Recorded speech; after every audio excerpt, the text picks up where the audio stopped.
welcome Mr. Steven Marshall, Premier of South Australia and Member for Dunstan, to the podium. Thank you.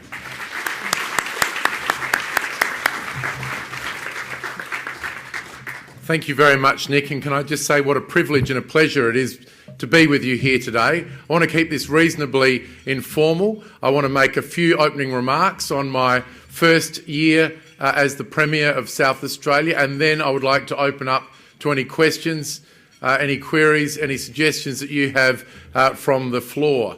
I'd like to begin by acknowledging that we are meeting on the traditional lands of the Kaurna people, and we acknowledge their ongoing spiritual relationship with the Kaurna land. And I'd also like to acknowledge District Governor David Egan and, of course, Rob Faulkner, who is the president here of this club. But I notice that there's a whole table of presidents sitting at my table. Adelaide South, Adelaide West. I don't know whether there's ever been an Adelaide East, but we've certainly got Adelaide Light and Adelaide Parks. Oh, we've got Adelaide East. Fantastic. Everybody's here today, which is absolutely fantastic. And before I talk about absolutely.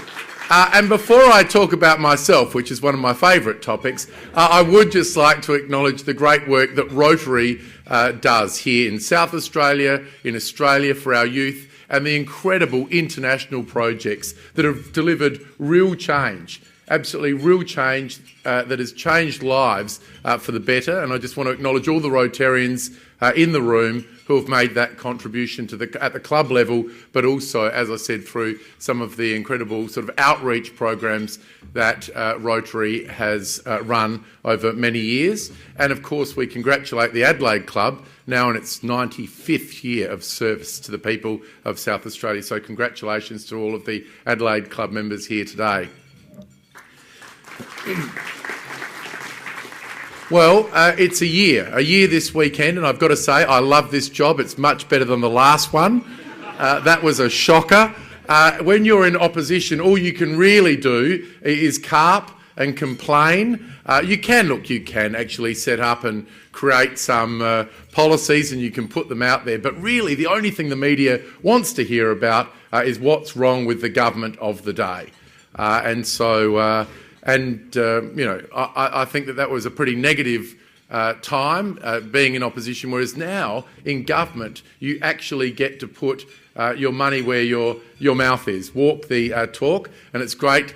We've got a great team here in South Australia. I'd just like to acknowledge Sam DeLuc, the member for Waite, who is part of the Liberal team, and I also noticed a little bit earlier today the Honourable John Oswald, the former Speaker of the South Australian Parliament, and the member for Morphett. The three of us know that politics can be one of those games where sometimes you're complaining about the government of the day, sometimes you are the government of the day, and it's a big difference, and it is an honour and a privilege and a pleasure to be the Premier of South Australia. And I thought what I would do this morning is just highlight some of the things that we've been doing since we came to government on the 17th of March last year. Well, number one, like in any business, you need to focus on the things that will really make a difference. So on day one, we went from 54 portfolios in South Australia down to 14. Most importantly, we set up a new organisational structure in the government which had a single minister who was responsible for each of those 14 areas, with a chief executive and a department all in alignment. Now you might think, well, this is pretty basic, but it wasn't the way that it operated. In fact, you had under the previous government chief executives that reported to 5, 6, in one case 7 separate ministers. So what we've said is no, we want to have alignment, we want to have focus on improved outcomes for the people of South Australia, and having that arrangement is the way that we believe that we'll be able to move fastest in South Australia. Secondly, we've adopted a cabinet government orientation. In fact, cabinet in South Australia now meets twice per week. On Mondays, our main cabinet meeting for the week, and then on Thursdays we have Executive Council followed by a further cabinet meeting. That's the day that His Excellency the Governor of South Australia, the Honourable Hugh Van Lay, comes to Cabinet. I don't know how it operated, Sir Eric Neal, when you were the Governor, but we're all there. We all pay attention when the Governor arrives. In fact, we stand up, he walks in, we have our transaction, and then he queries us all. make sure we're all doing our job, which we are, of course. But it is fantastic to have that interest from the Governor. It's a full Cabinet meeting. And some people said to me that they thought this might have been overkill to have Cabinet meeting twice per week. I think it's the best thing that we've done since coming to government, because instead of individual ministers making decisions just on their portfolio, we try to come together twice per week so that all ministers share in deciding the direction of our state, and they all have input into the various decisions of the Cabinet, not just a Cabinet minister with arguing for their siloed area of responsibility. And we've been delighted that the Senior Management Council in South Australia have followed suit. So they have now also adopted two Cabinet meetings two Senior Management Council meetings per week. And this is all part of the government being more joined up, working together, taking responsibility for their areas of responsibility, but also taking responsibility for the collective performance of the government and ultimately the state. When I became the Premier, I sat down with my Cabinet and I said there are three key themes that I would like us to focus on. Number one, humility. Number two, accountability. And number three, delivery. And I'm very grateful to the hard work of the people in our Cabinet that they have been focused on leading a humble government, a government which takes responsibility and accountability for their performance, and also focuses not just on inputs to a system, but ultimately outputs, delivery on behalf of the people of South Australia. We've cut taxes since we came to government. We pushed forward with the final tranche of the previous government's reduction in stamp duty, reduction on non-residential, non-farm property transfers. We halved the emergency services levy in South Australia. And on the 1st of January this year, we slashed payroll tax for small business in South Australia. In fact, if you've got a small business in this state with a payroll of up to $1.5 million, you no longer pay any tax on that payroll. Previously, the threshold was $600,000, and now if you have a payroll of up to $1.5 million, you don't pay a cent in payroll tax, because we know that if we put more money back into that sector in particular, that it will be reinvested, creating more opportunities for employment in South Australia. And then on the 1st of July next year, we push ahead with the first tranche of our land tax reduction strategy here in South Australia. A very, very long overdue reform. And I say this to people, we've still got a long way to go in terms of lowering the cost, the input cost for businesses in South Australia. Taxation is one of them, water is another one, electricity is another one. These are the focus areas of the new government, taking that burden off the productive component of our economy and off families in this state. We've also been very busy investing, and in fact in our first budget, some people said it was a tough budget. I personally think it was a fair budget, but it was a budget where we didn't have a lot of room to move in terms of our spending, but we did put more than $200 million into new apprenticeships and traineeships in South Australia. This will provide an additional 20,800 new apprentices and trainees in South Australia over the next 4 years. So it's not something on the horizon, it's something that we'll be delivering in the next 4 years. And we're doing this because we have this enormous opportunity with the naval shipbuilding program down at Osborne that's going to take a lot of technical skills, some that we don't have in this state at the moment. And if we don't invest this money, I'll tell you what will happen. We'll have this massive sucking up of all of those technical skills into those shipbuilding programs. That will have the perverse effect of actually increasing the cost of trades in every other sector of our economy. And so we've got to make sure that we get that balance between the skills requirement and the skills availability right. And that was part of our investment. In addition to that, we've put another $100 million back into the budget to get TAFE back on track in South Australia. Now, we've got a goal. We've got a goal in South Australia, and that is to grow our economy at 3% per year. Now, a lot of you in business say, well, that's not a lot. But let me tell you, that's about 3 times more than what we grew over the previous 16 years. So it is actually quite a significant increase on where we've been, and we're absolutely determined to achieve this. There are too many young people giving up hope in South Australia. They're finishing school or finishing university with good quality qualifications, and then they're moving to Melbourne or Sydney or Brisbane or Hong Kong or London or somewhere else where the economy is stronger and they are offering jobs to our young people.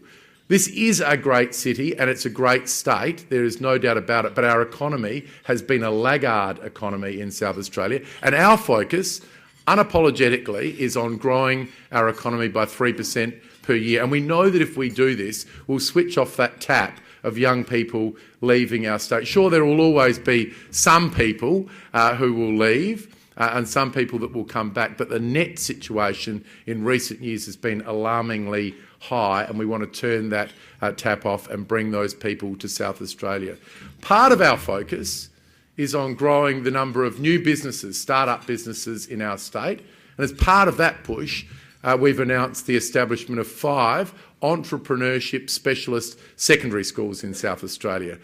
We would like to see more young people consider starting a business, and we're going to do every single thing we can to assist those people.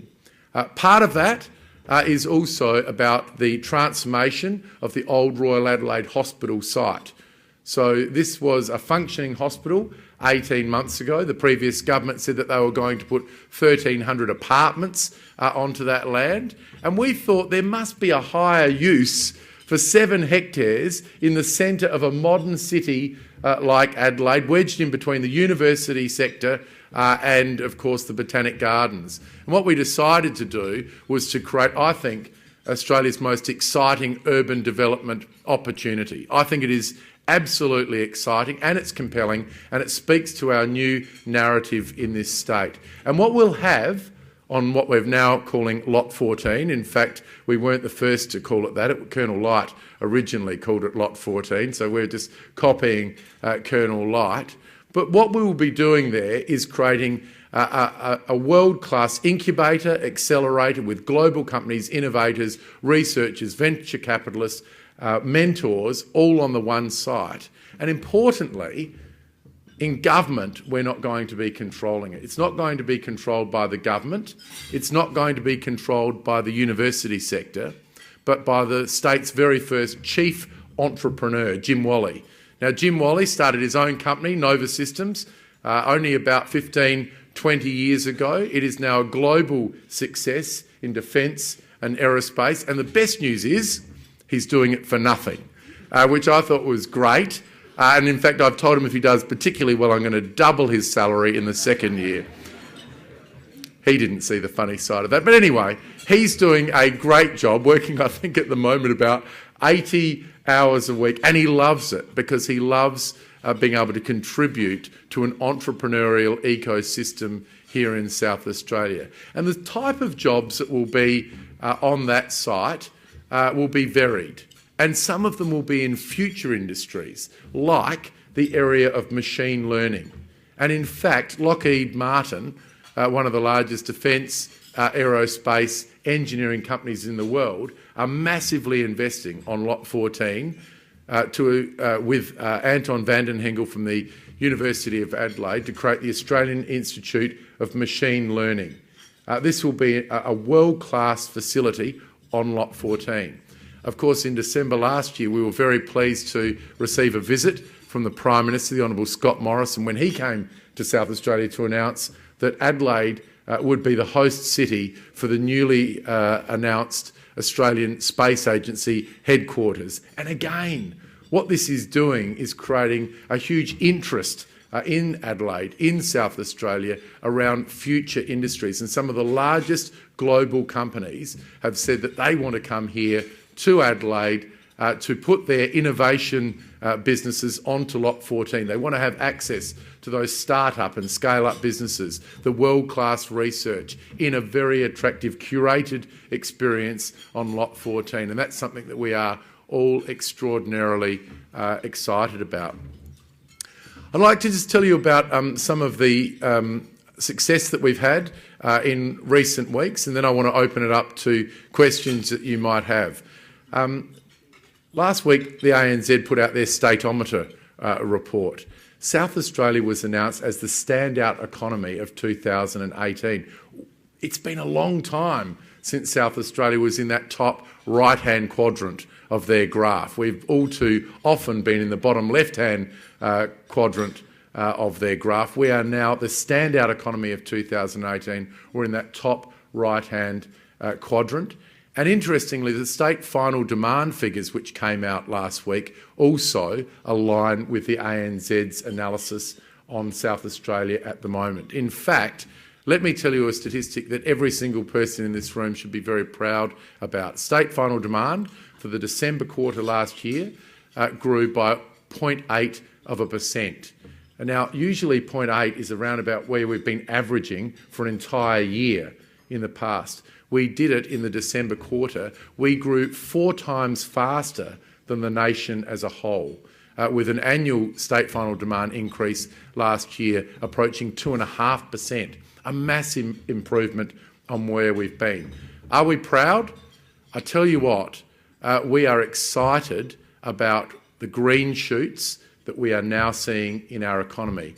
Do we take responsibility for this? No. I'll tell you what we've been doing since we came to power.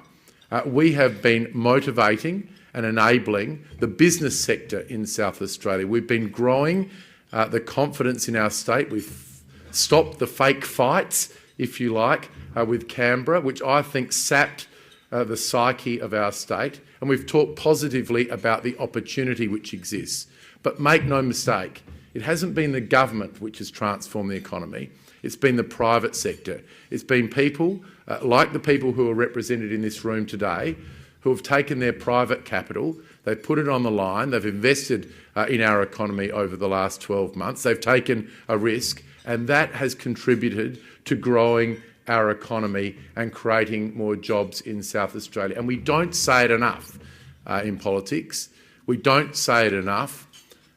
We don't say thank you to those people who have made that investment. So I'm here today to say a massive thank you to all of you in this room who work in the private sector, who are investors in our economy, who are people that go out and create jobs. Thank you very much. Our job as the government is to be an enabler. So we've got to create the right environment by lowering taxes, lowering your input costs, decreasing the regulation which hampers business growth in South Australia, providing the productive infrastructure that you need as a business that you can't provide individually yourself, and then to get out on the world stage and promote South Australia as a destination for tourists, for international students, for private capital coming into South Australia. I think it's been a good start, but let me tell you, I'm already very excited about our second, third and fourth year. Thank you very much.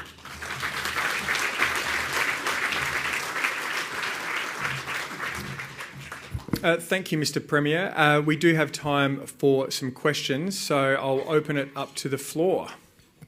Adri? Thank you, Jason. Thank you for taking the time to address us today.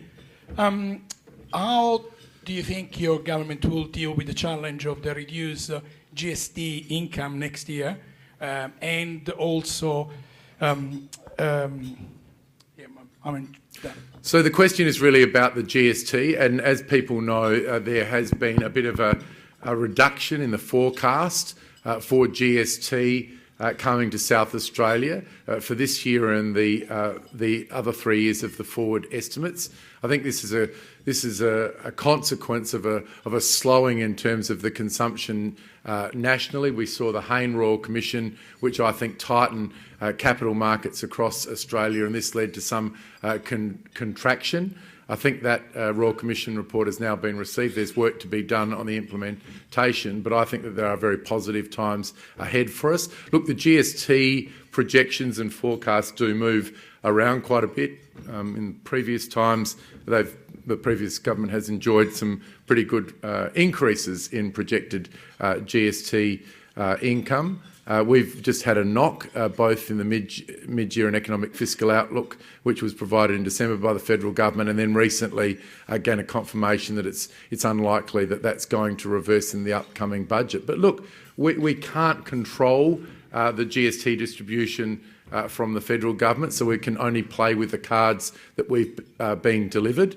I'll make a couple of points. One is that we said that we would like to, as much as possible, deliver a balanced budget each and every year, not a balanced budget conjured up by the flogging off of assets, but a real structural balanced budget going forward. Importantly, though, we did say that we wouldn't have a massive focus on debt reduction immediately. We would try to do that over the longer term, because we believe that the cost of capital at the moment is at an historic low, and that there is plenty of productive infrastructure that we can be investing in as a state, which will improve our productive capacity, access to markets, and ultimately more jobs in our state. Look, it is a blow. I won't pretend that it isn't a blow, but I have absolute faith that as we grow our economy in South Australia, we'll increase our state-based taxation revenue, despite the rate decreases. I think there will be ultimately a volume increase because of the increased velocity in our economy. And my ultimate goal is for South Australia to be far more resilient, not dependent completely on an annual handout from the federal government, that we can stand proudly on our own 2 feet, generate our own revenue here in South Australia, and invest again with that money to continue to grow the economy. I think there was another question down the front. There's one right here. President Bob. Stephen, I wondered whether you'd ever revisit the proposal that Jay Weatherall put forward of storage of nuclear waste. Yeah, it's a very interesting question. There was obviously a Royal Commission that looked at the nuclear fuel cycle. It looked at 4 things. It looked at mining. It looked at enrichment. It looked at energy, and it ultimately looked at the storage of the waste. Look, for a number of reasons, we weren't particularly keen on this. We saw the modelling, which showed that there was a potential for some very large incomes down the track, but that was only after a very, very significant investment on behalf of the state. A lot of people said, well, look, you'll be able to get that money from overseas, because other countries overseas need to deposit that waste somewhere, so they'll put the hundreds of billions of dollars into investment. I don't think that would have ever happened, and I'll tell you the reason why. I mean, to get that approved, you really need to have a bipartisan support for that, not only at the state level, but also at the federal level. And importantly, the Labor Party federally had never offered their support for a nuclear waste repository here on Australian soil, and of course they could block it. So it made it very difficult for a foreign country to say, look, we'll put hundreds of billions of dollars into infrastructure, given the uncertainty that exists at that federal level. So I don't think it could have actually worked from I had no doubt about it working from a technical perspective, but from a political perspective, I always thought it was going to be extremely difficult. I think the thing that tipped me over the edge is when we were talking to the scientists about the waste stream going forward, they went to quite some extent to tell us about how reprocessing was the next big thing with spent nuclear waste. And so instead of this sort of quantity being produced each year, the amount that was being produced was diminishing very significantly, and that they could go back and reprocess the existing waste to generate the fuel that they needed. And so I thought a lot of what had been done was predicated on a sort of an extrapolation from the current situation. I think that was the least likely future situation, was just a straight line extrapolation from where we are. So for lots of reasons, I thought that it was a distraction that the previous government had thrown into the public discussion. We thought there were many practical things, many immediate things that we could be doing, and that's what I think we've been able to demonstrate in our first 12 months in government. Hello. Sorry. Hello. My name's Belinda. I also work for the Department of Transport in safety. Yes. I live on the Lefevre Peninsula, and there was talk about a bridge going from the north down to Osborne. Do you believe that this will actually happen, and how many families are you expecting to be moving into that area and working? Well, I think there's going to be a massive... So the question is really about what sort of infrastructure is going to be provided on the Lefevre Peninsula to get people on and off the peninsula as they go to work at Osborne. And I think it's a very important question because we're going to see a massive ramping up of the working population down at Osborne. We know that conservative estimates would indicate 5,000 or 6,000 additional employees being involved down at that area. Now, Christopher Pyne, who's done a great job as the Defence Industry Minister and most recently and currently as the Defence Minister for Australia, put forward this idea about a bridge which would head north from the Lefevre Peninsula up to essentially Buckland Park. Look, it's not something that the state government has considered to date. I don't exactly put it in the Frank Pangello sort of basket of a bridge to Kangaroo Island, but it's somewhere between the two. Look, we've established a body called Infrastructure SA, and Infrastructure SA is there to do exactly and precisely this type of work, to work out what sort of infrastructure we need as a state going forward. We're very pleased that Tony Shepherd has accepted our invitation to chair that. He is a very well-respected national player in terms of infrastructure. Carolyn Hewson, who's on the BHP board, a South Australian, is also on that board. They join 5 others.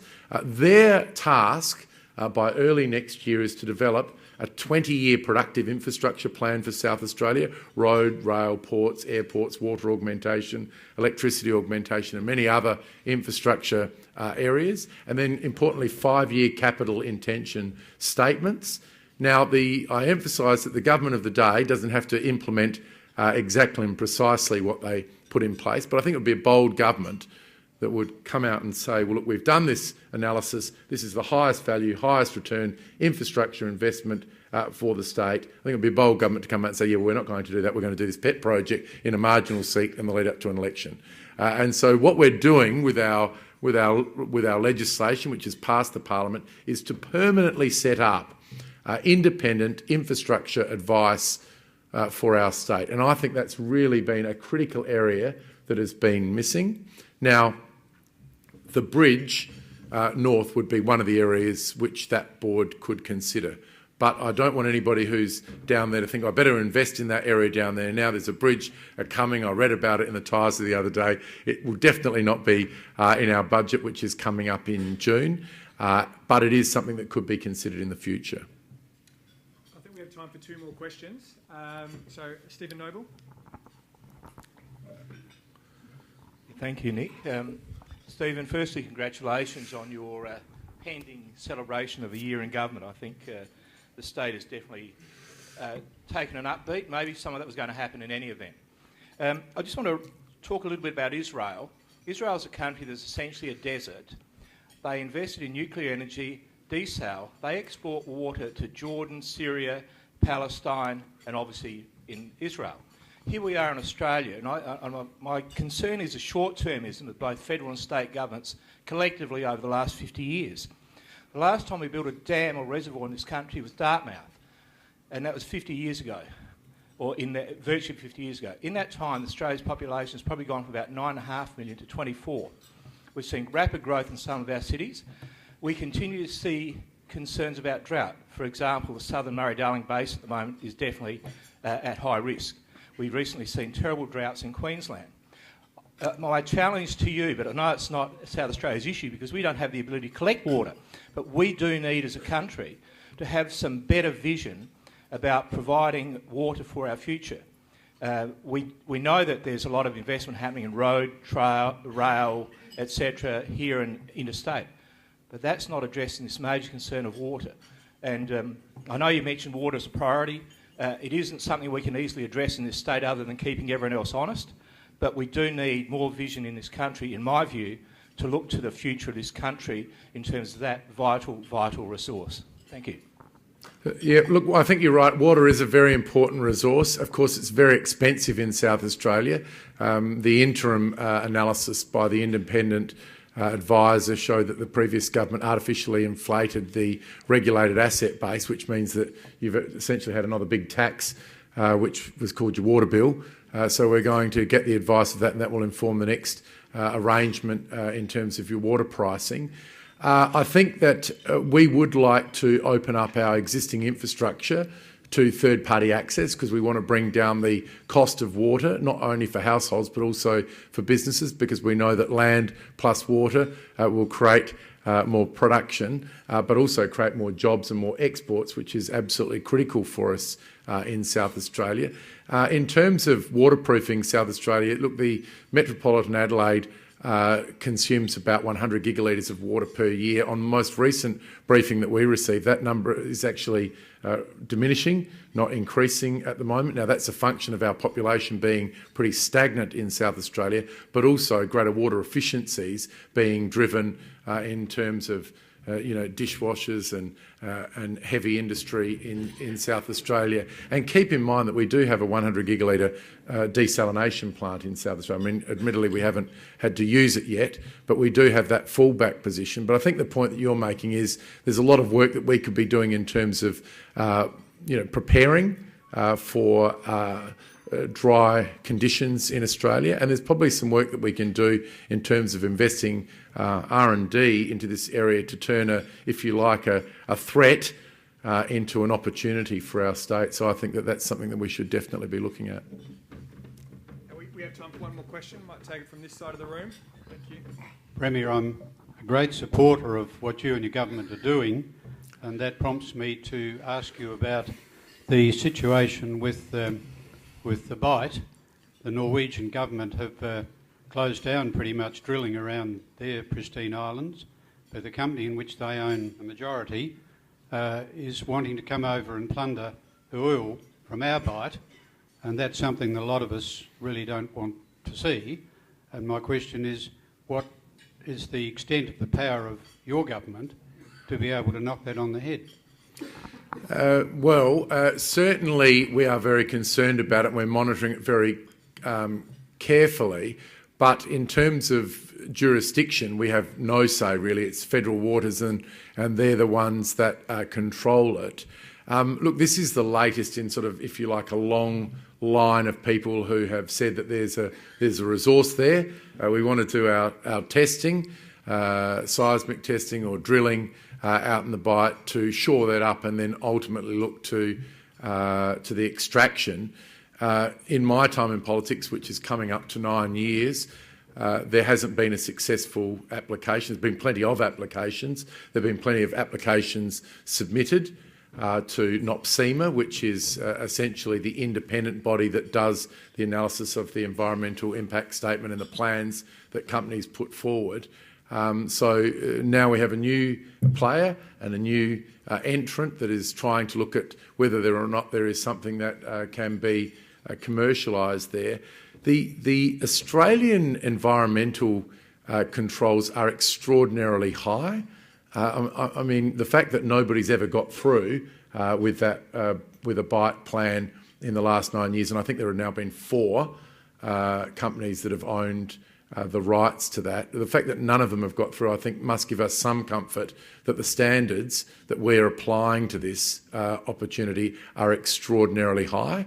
I mean, if they were easy to obtain, and we're talking about some of the largest global companies in this area, they would have been obtained a very long time ago. So, look, we're watching it very carefully. Ultimately, we want to see South Australia progress, we want to see more jobs, but we don't want to do that to the detriment of our environment. But as I said, the approving jurisdiction, because it's more than 5 kilometres offshore, is the federal government, and that's done through NOPSEMA. And I note that both the federal government, the coalition, and the opposition, the Labor Party, are still in support of the current arrangements, as were the previous Labor government in South Australia.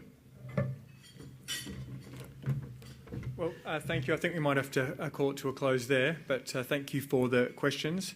And I'd like now to thank the Premier for joining us today on behalf of the Rotarians and guests. Thank you for sharing this significant milestone of almost 365 days in government, and sharing some of the positive news that has been coming out of that space. So please accept this small token Thank you. on behalf of the Rotarians and guests. And Rotarians and guests, can I please ask you to be upstanding and thank the Premier in the usual way. Thanks, Nick. It was great to be here.